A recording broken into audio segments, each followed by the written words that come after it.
Loud India show में आपका स्वागत है। लाउड इंडिया टीवी में आपका स्वागत है। आप देख रहे हैं द संतोष भारतीय शो। मैं सोचा था आज ये वाक्य नहीं कहूंगा कि मुस्कुराइए कि आप हिंदुस्तान में हैं, और ये मैं इसलिए कहता हूं कि कुछ न कुछ दिन में घटनाएं ऐसी हो जाती हैं महान बुद्धिमानी की कि मुस्कुराना पड़ता है। आज दो घटनाएं हुई। पहली घटना, सरकार ने टेलीविजन चैनलों को लीक किया कि ग्रेटा थॉनबर्ग और के खिलाफ एफआईआर हुई। जब से रिहाना नाम की पॉप सिंगर ने, जो अमेरिका की हैं, उन्होंने एक ट्वीट किया है कि किसानों के बारे में लोग बोल क्यों नहीं रहे हैं, तो हमारी मिनिस्ट्री ऑफ एक्सटर्नल अफेयर्स ने एक उनको जवाब दिया कि बोलने से पहले समझ लीजिए किस्सा क्या है। बिना समझे हुए कोई बोलता नहीं है, क्योंकि किसानों का आंदोलन सारी दुनिया में सुर्खियां बटोर रहा है।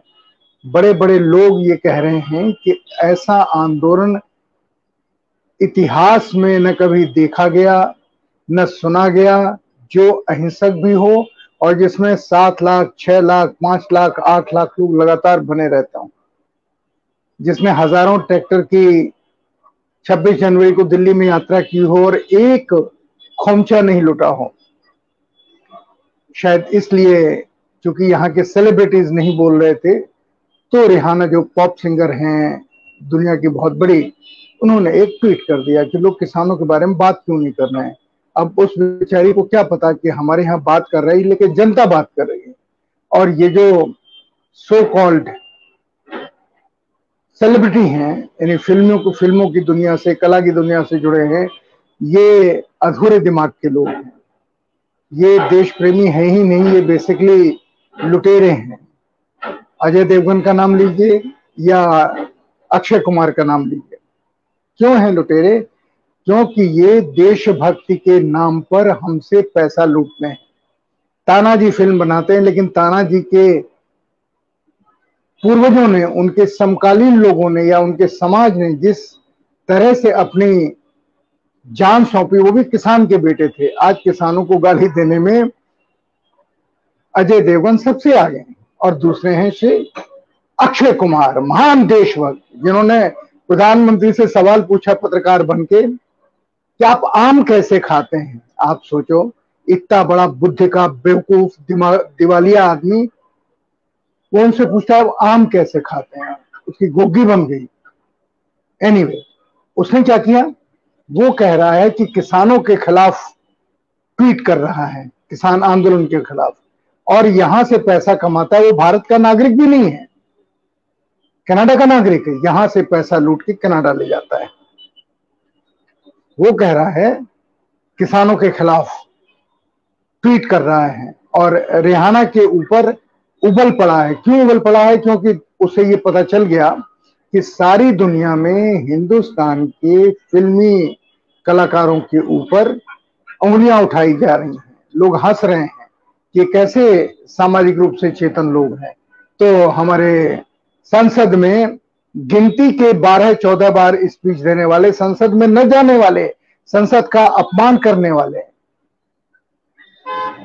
सचिन तेंदुलकर, उनको भी लगा कि मुझे भी कुछ कहना चाहिए, उन्होंने भी फौरन ट्वीट कर दिया।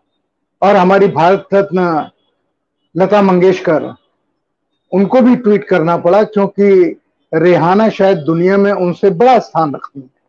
वो भारत में बड़ी हैं, स्वर कोकिला है, सब कुछ है, लेकिन मुझे लगता है कि राजनीतिक समझदारी में लता जी की मैं खिलाफत नहीं कर रहा हूं, उनकी आलोचना नहीं कर रहा हूं, लेकिन लता जी ने भी संसद का सदस्य बनने के बाद, नॉमिनेट सदस्य होने के बाद, संसद में क्या योगदान दिया। और तब सवाल उठता है कि ये सारे लोग जो फिल्मों से जुड़े हुए हैं, जो क्रिकेट से जुड़े हुए हैं, ये जब राष्ट्रपति इन्हें नॉमिनेट करता है, क्या राष्ट्रपति के उस नॉमिनेशन की इज्जत ये लोग रखते हैं? और ग्रेटा थॉनबर्ग, मैंने स्वीडन फोन किया, वो स्वीडन की, और दुनिया की सबसे बड़ी पर्यावरणविद में से एक है। वो पर्यावरण के लिए लगातार आंदोलन करती है, दुनिया में घूमती हैं, उन्हें सारे दुनिया ने अलग अलग अवार्ड से नवाजा है, उनके ऊपर हमारे यहाँ लोग, आज सवेरे खबर आई कि उनके खिलाफ हमारे पुलिस ने एफआईआर की है, दिल्ली पुलिस ने, और टेलीविजन चैनलों ने चलाना शुरू कर दिए। जैसे लग रहा है कि स्वीडन हमारा कोई झारखंड जैसा प्रदेश है। अब हंसने की बात है, ग्रेटा थॉनबर्ग विश्व की सबसे बड़ी पर्यावरणविद, जिनको लेकर के लेख लिखे गए, जिन्हें पुरस्कार मिले, और दुनिया भर के पर्यावरणवादी उन्हें अपना साथी और अग्रज मानते हैं, उनके खिलाफ हमारे भारत के महान चैनल, न्यूज चैनल खबर चला रहे हैं, उनके खिलाफ एफआईआर हो गई दिल्ली में। और सच्चाई क्या है? एफआईआर तो दूर, पुलिस में उनकी चर्चा भी नहीं है। और फिर मुझे नहीं लगता कि दिल्ली की पुलिस या भारतीय पुलिस इतनी कम दिमाग की है कि वो स्वीडन की एक पर्यावरणविद के खिलाफ एफआईआर लिखे।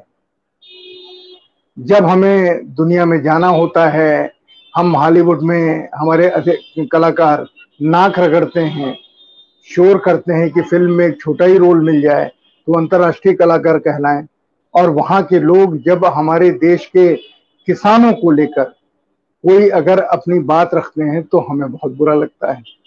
तो एक तो हंसने की बात यह है, और दूसरी इससे भी बड़ी हंसने की बात, राकेश टिकैत के नाम से अब सभी परिचित हैं।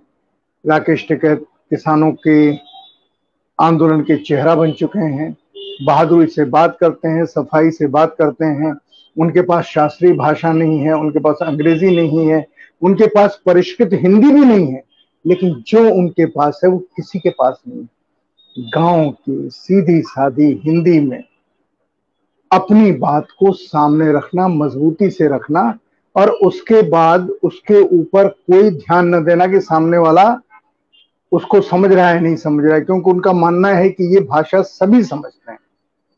उन्होंने जिस तरह से किसान आंदोलन को समझा, जिस तरीके से 26 जनवरी और 27 जनवरी को उन्होंने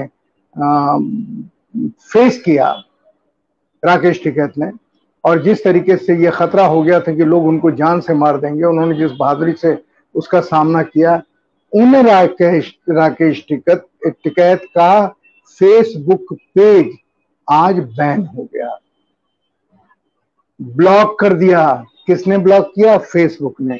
अब फेसबुक कौन ब्लॉक करवा सकता है ये मैं भी आपको बताता हूं, इसलिए मुस्कुराइए कि हमारा देश है, महान देश, जो अभिव्यक्ति की स्वतंत्रता सिर्फ अपने लिए चाहता है, दूसरे के लिए नहीं। सत्तारूढ़ दल से जुड़े हुए लोग अपने लिए आजादी चाहते हैं, दूसरे के लिए नहीं। भारतीय किसान यूनियन का पेज भी फेसबुक से हटा दिया गया, बैन कर दिया गया, फेसबुक ने किया। अब फेसबुक किसके पास है? हिंदुस्तान में फेसबुक ने 1.5 लाख करोड़ से ज्यादा पैसा देकर के मुकेश अंबानी के साथ, जियो के साथ फेसबुक ने टाई अप किया है। हिंदुस्तान में फेसबुक चलाने का काम मुकेश अंबानी नाम के प्रसिद्ध उद्योगपति वो देख रहे हैं। और मुकेश अंबानी और गौतम अडानी, ये दो लक्ष्मीकांत प्यारेलाल की तरह से जोड़ी बन गई है भारतीय उद्योग जगत में। ये बाकी उद्योगपतियों को खा जाना चाहते हैं और इन्हें सरकार का पूरा समर्थन है, क्योंकि राकेश टिकैत जब कहते हैं कि बिल बाद में पास हुआ, अडानी ने उसके पहले बहुत सारी जगहों पर मध्य प्रदेश में, हरियाणा में बड़े बड़े गोडाउन बना दिए, बिल बाद में पास हुआ। कैसे? सवाल करते हैं, कोई जवाब नहीं। सामने आकर के एक प्रेस रिलीज आती है मुकेश अंबानी ग्रुप की कि हम किसानों के खरीद फरोख्त के व्यापार में नहीं हैं, लेकिन उन्होंने खुदरा बाजार के ऊपर कब्जा कर लिया है, एक बड़ी कंपनी को अपने कब्जे में लेकर के। तो एक इकट्ठा करेगा, दूसरा बेचेगा, दोनों मिलकर के देश में भाव को नियंत्रित करेंगे, भाव को, खाने पीने की चीजों के भाव को कब कितना बाजार में निकालना है वो ये तय करना, और यही किसानों को डर है। तो आज इन्होंने राकेश टिकैत का फेसबुक पेज ब्लॉक कर दिया, किसान यूनियन का फेसबुक पेज ब्लॉक कर दिया। ये सोचते हैं कि इनके ब्लॉक करने से ये बात तो खत्म हो गई। जैसे हरियाणा में इन्होंने इंटरनेट बंद कर दिया था, उत्तर प्रदेश के, पश्चिमी उत्तर प्रदेश की जो दिल्ली से जुड़े हुए इलाके हैं वहां इंटरनेट बंद कर दिया, जैसे कश्मीर में इंटरनेट बंद करते हैं। जहां पर भी इन्हें लगता है इंटरनेट बंद करने से इन्हें फायदा होगा, ये इंटरनेट बंद कर देते हैं। अब ये महान सोच, आज मुझसे कुछ जर्नलिस्टों ने कहा कि आजादी का आंदोलन क्या इंटरनेट से चला था? गांधी जी का आंदोलन इंटरनेट से चला था, जयप्रकाश आंदोलन इंटरनेट से चला था। लेकिन ये सोचते हैं कि इनके इंटरनेट बंद करने से बातें ट्रेवल नहीं करेंगी। और आज क्या हुआ? सरकार ने अपनी हंसी खुद उड़वा ली। जो कीलें बिछी थी गाजीपुर बॉर्डर पर या सिंघू बॉर्डर पर या टिकरी बॉर्डर पर, जो दिल्ली में आने के मुख्य रास्ते हैं, लंबी लंबी कीलों की चादर बिछी हुई। आज कीलें उखाड़ी गई। जब पूछा भाई क्यों उखाड़ रहे हो, तो उखाड़ इसलिए रहे थे कि उसमें भ्रष्टाचार हुआ था। वो कीलें काम की थी नहीं, उनपे जूता रखते थे, कीलें उखड़ जाती थी।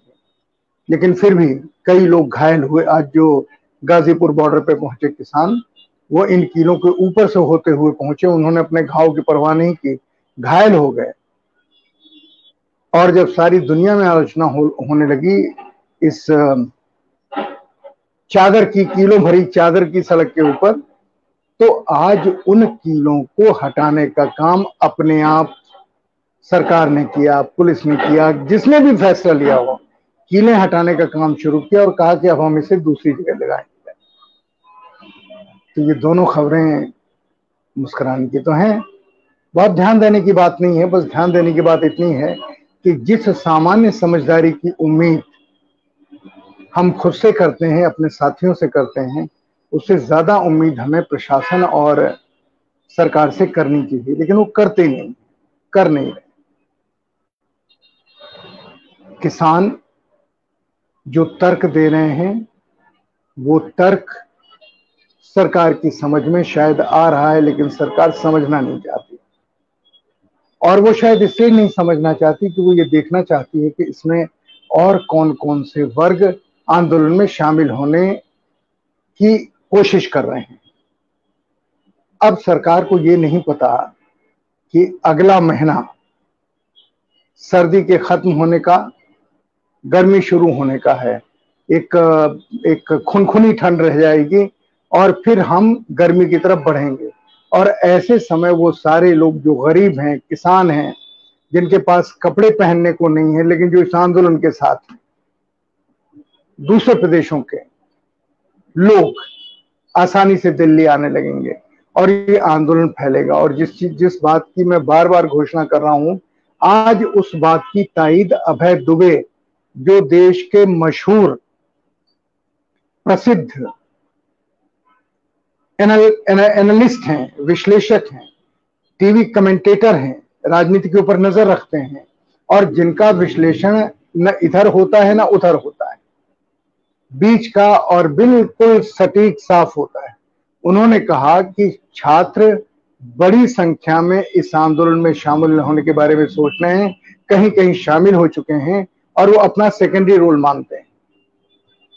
इन किसानों की मदद करना, चाहे जैसे कर सकें। अगर मान लीजिए उन्हें सड़क रोकने में अपनी मदद दिखाई देती है, सहयोग दिखाई देता है, वो सड़क रोक देते हैं। सामान कुछ भेजना है वो ले देते हैं।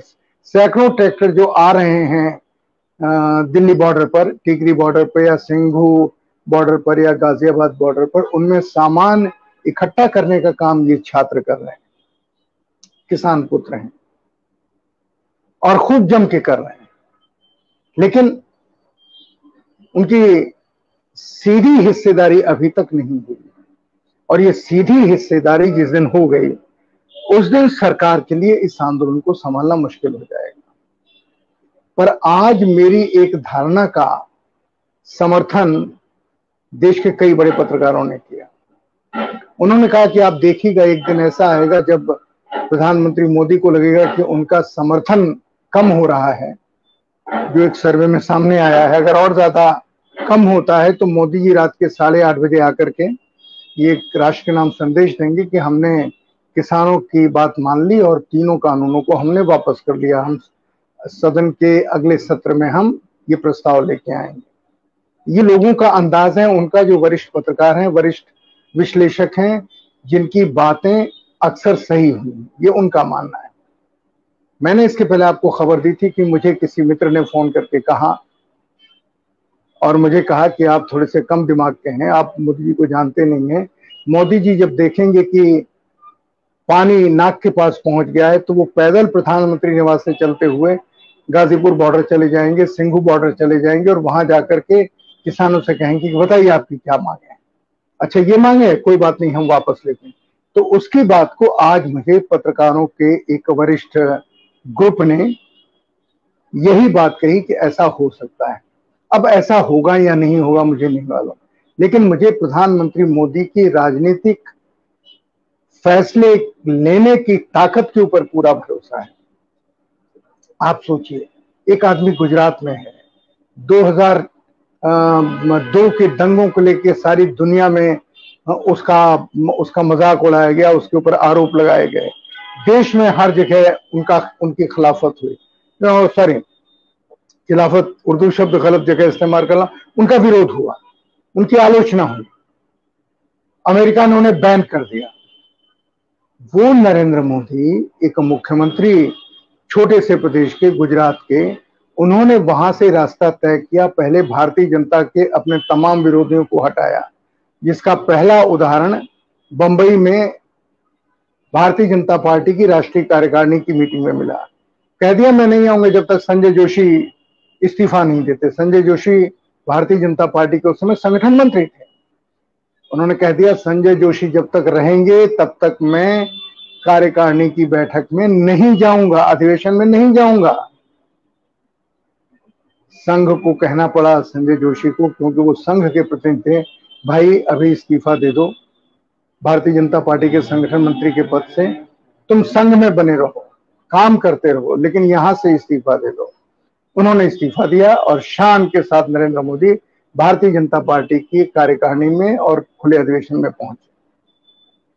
वहां से नरेंद्र मोदी ने जितने उनके प्रतिद्वंदी थे, सबसे पहले राजनाथ सिंह को एक किनारे किया, अडवाणी जी, अडवाणी जी और मुरली मनोहर जोशी को किनारे किया, और अपना कोई भी संभावित विरोधी इस लायक नहीं छोड़ा कि उनकी आलोचना कर सके, चाहे उमा भारती रही हो या मध्य प्रदेश के मुख्यमंत्री शिवराज सिंह चौहान। ये है नरेंद्र मोदी, एक विशाल समझ के मालिक, जिन्होंने संघ को भी न्यूट्रलाइज कर दिया, भारतीय जनता पार्टी को न्यूट्रलाइज कर दिया। ये भारतीय जनता पार्टी नरेंद्र मोदी जी की भारतीय जनता पार्टी है, और इस समय का संघ नरेंद्र मोदी जी का संघ है, जो सवाल तो दूर, ऊंची नजर भी उनके ऊपर नहीं डाल सकता कि आप ये क्या कर रहे हैं। अंदर चाहे जो बहस कर ले, बात कर ले, पर वो नरेंद्र मोदी को छू नहीं सकते। इसलिए मुझे प्रधानमंत्री नरेंद्र मोदी की समझ के ऊपर भरोसा है कि वो पानी को जहां तक पहुंच चुका है, उनके मन में एक शायद कोई खतरे का निशान होगा कि अगर उसको पानी छूता है तो मुझे क्या करना है। पर उनका राजनीतिक सोच है, किसानों का रोटी का सोच है।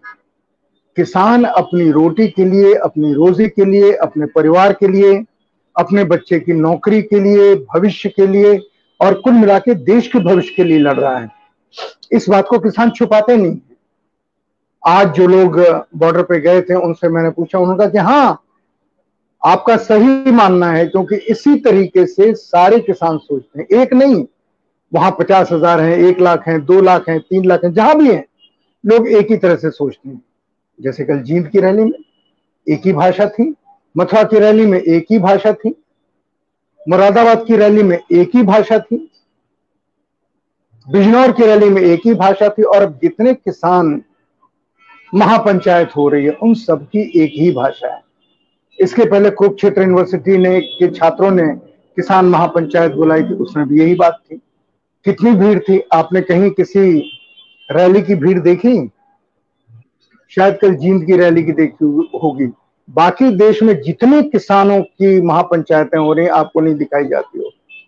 लेकिन मैं मैंने जैसा आपसे कहा कि मुझे भरोसा है कि प्रधानमंत्री मोदी उसका राजनीतिक फलितार्थ निकाल लेंगे और वो अपना फैसला लेंगे, क्योंकि अगर उन्होंने नहीं किया तो एक और संकेत सामने आ गया है। आज मुझे कुछ क्लिपिंग्स देखने को मिली, सेना के जवान, वो रिटायर तो नहीं दिखाई दे रहे थे, लेकिन जिस तरीके से वो बोल रहे थे उसने मुझे बहुत परेशान किया कि कहीं ऐसा तो नहीं है कि सेना के जवानों के बीच में इस को लेकर चर्चा हो रही हो।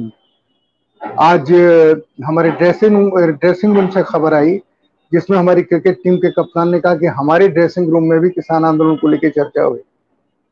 क्या चर्चा हुई, उसका नतीजा क्या निकला, उन्होंने नहीं बताया, पर मैं सिर्फ ये कहना चाह रहा हूं कि ऐसा विषय है जिसकी चर्चा इस देश के हर वर्ग में शुरू हो गई, गरीब किसानों में, हर प्रदेश में अपनी अपनी बहस हो रही है, बातचीत हो रही है। नौजवानों में जब हम देखते हैं डिफरेंट सोशल मीडिया पे पोस्ट, तो पता चलता है कि किस तरह की चर्चाएं हो रही हैं।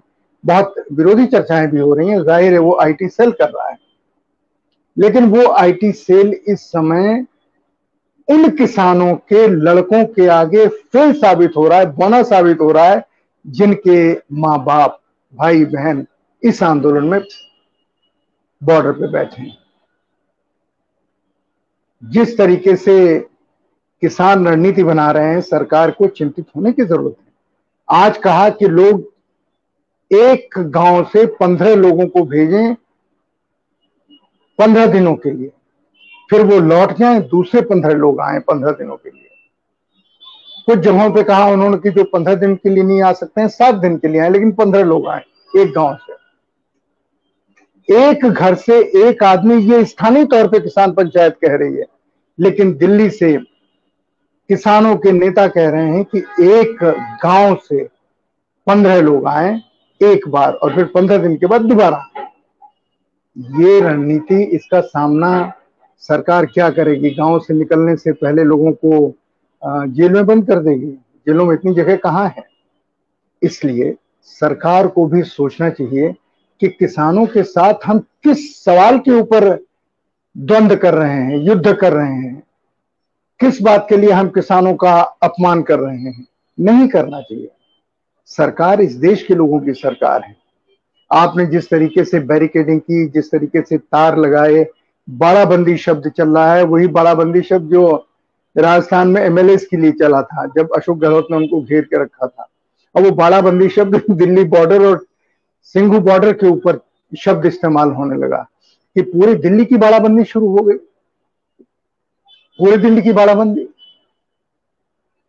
जितनी संसद की सुरक्षा नहीं है, राष्ट्रपति भवन की सुरक्षा नहीं है, उतने आपने सीमाओं को तारों से घेर दिया, दीवारों से घेर दिया, कंक्रीट से घेर दिया।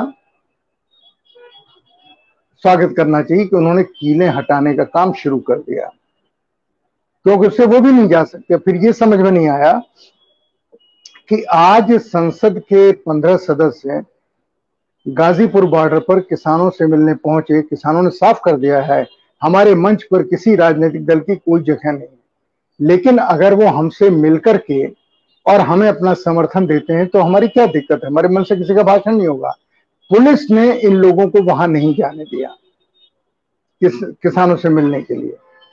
हालांकि किसानों का ये साफ कहना है कि जिन राजनीतिक दलों को हमारा समर्थन करना है वो अपने अपने इलाके में, अपने प्रदेश की राजधानियों में समर्थन भी करें और चाहे रैली निकालें, सभाएं करें, ये उनके ऊपर है। पर विपक्षी दल इतने कमजोर हैं, इतने लुंज पुंज हैं कि वो ऐसी कोई हिम्मत ही नहीं करते। वो चाहते हैं कि किसानों के मंच पे जाके वो देश का ध्यान अपनी तरफ आकर्षित करें। नहीं, देश का ध्यान ऐसे नहीं आकर्षित होगा। देश का मतलब है देश के किसान, देश के छात्र, देश के नौजवान। उनका ध्यान ऐसे नहीं आकर्षित होगा। उनका ध्यान आकर्षित होगा जब वो देखेंगे कि आप किसानों के पक्ष में सचमुच कुछ कर रहे हैं जो आप नहीं कर रहे हैं। इसीलिए मेरा ये मानना है कि जो विपक्षी दल फैसला नहीं कर पा रहे हैं वो प्रधानमंत्री नरेंद्र मोदी करेंगे, अवश्य करेंगे। उन्हें लगेगा कि ये देश उबल रहा है, ये देश सारे वर्गों को प्रभावित कर रहा है, उत्साहित कर रहा है, शामिल होने का आमंत्रण दे रहा है, तो वो जरूर फैसला करेंगे, क्योंकि उनके न फैसला करने पर इस देश में बहुत बड़ी तूफानी हवाएं चली। वो तूफानी हवाएं किस तरह की रेत उड़ाएंगी, किस तरह का की आंधी चलाएंगी, कोई नहीं जानता। इसलिए मैं संतोष भारती शो में आपकी सलाह चाहता हूं, आपकी राय चाहता हूं कि क्या आप लोग विचार कर रहे हैं या नहीं कर रहे हैं, क्योंकि आपने ही विचार करके कांग्रेस की अकर्मण्यता के खिलाफ प्रधानमंत्री मोदी को आप सत्ता में लेके आए और 5 साल दिए, अब 5 साल दोबारा आपने दिए हैं। आपने कुछ सोचा होगा ना। अगर आपने कुछ सोचा तो अब फिर सोचिए कि किसानों के इस आंदोलन में जनता की हिस्सेदारी कैसे हो, जनता की भागीदारी पॉजिटिव कैसे हो। और किसान तो अपनी तरफ से एक अद्भुत नजारा पेश कर रहे हैं सारी दुनिया में, अपनी सीधी सादी गांव की भाषा में, सीधे सादे गीतों में। हर गांव में गीत रचे जा रहे हैं, हर जगह लोग उन गीतों को गा रहे हैं, उनमें स्वर हो या नहीं हो, क्रांति के गीत गा रहे हैं। नए नए किसानों की नई आजादी के आंदोलन के लिए रागिनी गाई जा रही है। लोग कुछ भी लिख रहे हैं, उसका कुछ भी स्वर बना के चला रहे हैं, लोग थाप दे रहे हैं उसके ऊपर। ऐसा तो पहले आजादी के आंदोलन तो हमने देखा नहीं, लेकिन हमने जयप्रकाश आंदोलन देखा। जयप्रकाश जी के आंदोलन में कुछ ऐसा ही हुआ था, लेकिन छोटे रूप में हुआ था, और वो उत्तर प्रदेश, बिहार और उत्तर प्रदेश सेंट्रिक था। लेकिन ये तो सारे देश का आंदोलन है।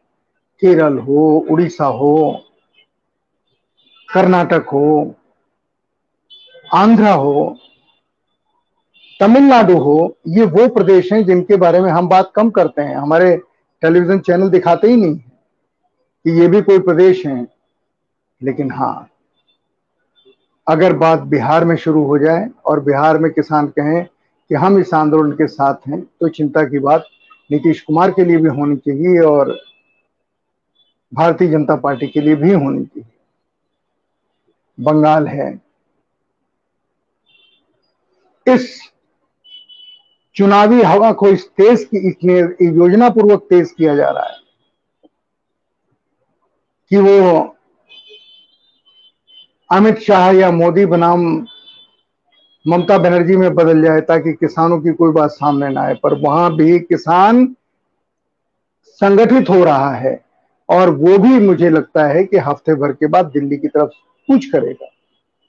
और महाराष्ट्र में तो मराठाओं ने अपने आरक्षण के लिए अपनी शक्ति दिखा दी कि कैसे शांतिपूर्ण 10-10 लाख के जुलूस हर जिले में निकल सकते हैं। और वो किसान अगर इस आंदोलन में शामिल होने के लिए निकल पड़े, ये थोड़ी ठंडक खत्म होने के बाद, तो स्थितियां बहुत अच्छी तो नहीं रहने वाली है। इसीलिए मुझे लगता है, मैं व्यक्ति की अच्छाई के ऊपर भरोसा करता हूं, और इसलिए मुझे लगता है कि चाहे भारतीय जनता पार्टी हो, नरेंद्र मोदी हो, इनसे संकेत लेंगे, सबक लेंगे।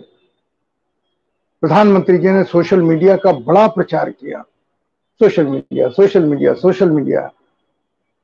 अब वो सोशल मीडिया सत्ता के लिए एक चुनौती बन के खड़ा हो गया है। तो आप सोशल मीडिया को ही बंद कर देंगे? आप ट्विटर को हुक्म देंगे कि हमारी बात मानो, नहीं तो हम तुमको सजा देंगे? आप दे सकते हैं, आप सरकार हैं, लेकिन ट्विटर सिर्फ हिंदुस्तान में ही तो नहीं चलता ना, और भी जगह चलता है। फेसबुक पे आप कर सकते हैं, क्योंकि मुकेश अंबानी जी के हाथ में। तो फेसबुक ने आज राकेश टिकैत, भारतीय किसान यूनियन के राष्ट्रीय प्रवक्ता और किसान आंदोलन के राष्ट्रीय प्रवक्ता, उनका अकाउंट बंद कर दिया, किसान यूनियन का अकाउंट बंद कर दिया, पेज बंद कर दिया।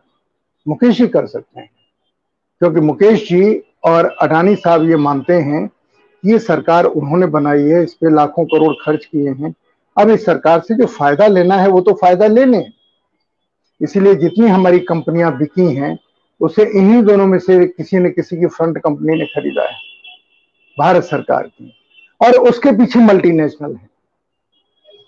क्योंकि जो नई अर्थव्यवस्था बननी है दुनिया में, जिसके हमारे देश में 2 प्रतिनिधि हैं, मैं उन्हें दलाल नहीं कहता, मैं उन्हें प्रतिनिधि कहता हूं। एक ने सारे टेलीविजन चैनल में इन्वेस्ट करके अपनी जेब में रख लिया है और दूसरा देश के सारे संसाधनों को अपनी जेब में रख रहा है, चाहे कोयला हो, बिजली हो, पानी हो, सब कुछ उसकी जेब में है। और जिनमें अन्न हो उनकी जेब में जा रहा है। इसकी चिंता बुद्धिजीवियों को कम है, किसानों को ज्यादा है। ये एक दूसरा पहलू है। किसान इन सारी चीजों को बोल रहा है, लाउडली बोल रहा है, जोर से बोल रहा है, तेजी से बोल रहा है। इन सारे सवालों के ऊपर किसानों को चिंता ज्यादा है। और मान लीजिए जब किसानों को चिंता है तो गांव गांव में चिंता है, क्योंकि किसान तो एक गांव के होते नहीं है, देश भर में फैले हुए हैं। अगर उनकी चिंता है तो सबको ये चिंता हो रही। इसलिए संतोष भारतीय शो में मैं आपके सामने ये सारी चीजें इसलिए रख रहा हूं क्योंकि आप इसे सोचें, इस पे अपनी राय दें, खामोश न रहें। और मुझे बहुत खुशी है कि न युवा खामोश है, न छात्र खामोश है, न किसान खामोश है, न बुद्धिजीवी खामोश है, पत्रकार भी खामोश नहीं है। जिसे हम सो कॉल्ड मेन लाइन दरबारी चैनल कहते हैं, वो इसको तेजी से चला रहा है, लेकिन किसानों ने लिख दिया है कि दरबारी चैनल हमारे यहां नहीं है, उसके नीचे नाम लिख दिया है। पर जो सोशल मीडिया में अपनी राय रखते हैं, वो जब वहां जाते हैं किसानों के पास, किसान उन्हें हाथों हाथ लेते हैं, खुल के बात करते हैं। कोई भी अपशब्द का इस्तेमाल नहीं कर रहा है, कोई भी ये नहीं कह रहा है कि ये जो संसद में बैठे लोग हैं ये कहां से प्रभावित होते हैं, किसी ने नहीं कहा। लेकिन संसद में बैठे लोग, वो जो पॉप स्टार है उसका नाम मुस्लिम नाम से मिलता है, उन्हें नहीं पता कि वो रेहाना नहीं है, रिहाना है, अमेरिकन पॉप सिंगर है। और वहां का जो दबा कुचला समुदाय है, जिसे हम वहां के ब्लैक कहते हैं, उस समुदाय से उसका रिश्ता है। उससे बीजेपी के एक बड़े नेता ने कह दिया ये तो पाकिस्तानी, इसलिए ऐसा बोल रही है। मतलब सारी दुनिया में अपने दिमाग की बेवकूफी बताने के लिए हमारे देश के लोग बचे हैं और उन्हें हम नेता भी कहते हैं। बहरहाल मैं संतोष भारती शो समाप्त करने की आपसे इजाजत चाहता हूं इस निवेदन के साथ कि सब कुछ हो रहा है, पर एक ही चीज आप मत छोड़िए, अपना मुस्कुराना। सवेरे उठिए, जिनके पास जाइए, मुस्कुराइए, उनका स्वागत कीजिए, उनका दिन बनाइए, अपना भी दिन बनाइए। लोग आपको सचमुच दुआएं देंगे, आशीर्वाद देंगे अगर आप मुस्कुरा के उनका स्वागत करेंगे। तो मुझे अनुमति दीजिए। नमस्कार। जय हिंद।